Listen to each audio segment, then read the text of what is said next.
everybody, Tim here with another movie review, this time for A Wrinkle in Time. This is the new film directed by Ava Duvernay, and it stars Chris Pine, Oprah Winfrey, Reese Witherspoon, Mindy Kaling, and this is based off of the children's novel, I believe.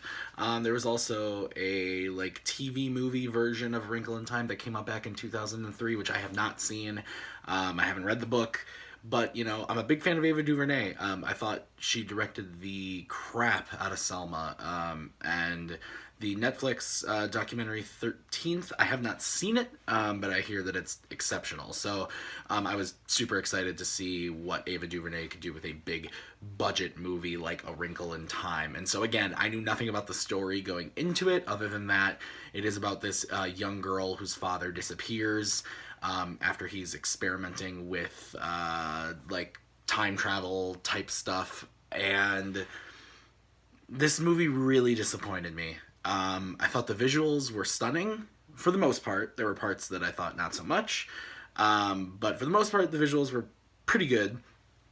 But the performances and the story are just did not attract me and did not hold well at all.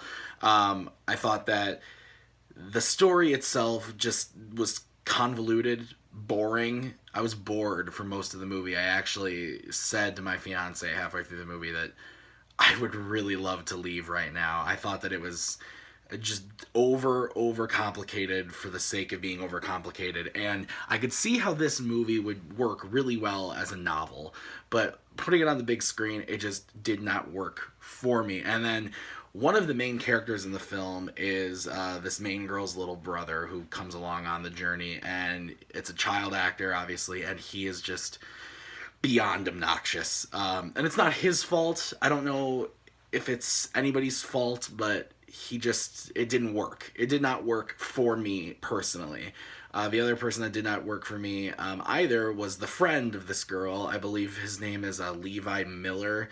I believe he played Pan in Pan a few years ago, and he is awful in this movie. He's atrocious. He just is one note, says every line in the same demeanor the whole time, and has no arc, no movement to his character at all. It was really disappointing. But getting into Oprah, Reese Witherspoon, and Mindy Kaling, they're barely in the movie. And when they are in the movie, it's an overabundance of CGI that doesn't really work. Oprah Winfrey's 1,000 feet tall showing up in their backyard. It just looks terrible. So overall, guys, I don't know who I can really blame this poor movie on. I don't feel like I can blame Ava DuVernay because she really did everything she could.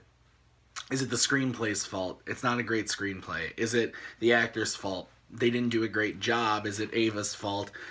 I don't know. I think that this was just a lot of great talented people coming together, and the product just was a misfire, unfortunately, for this time. So anyway, guys, those are my thoughts on A Wrinkle in Time. Have you seen it?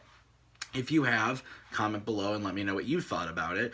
And be sure to hit that like button and hit subscribe. It helps me out a great deal. Well, anyway, guys, thanks as always for watching, and until next time, have a good one.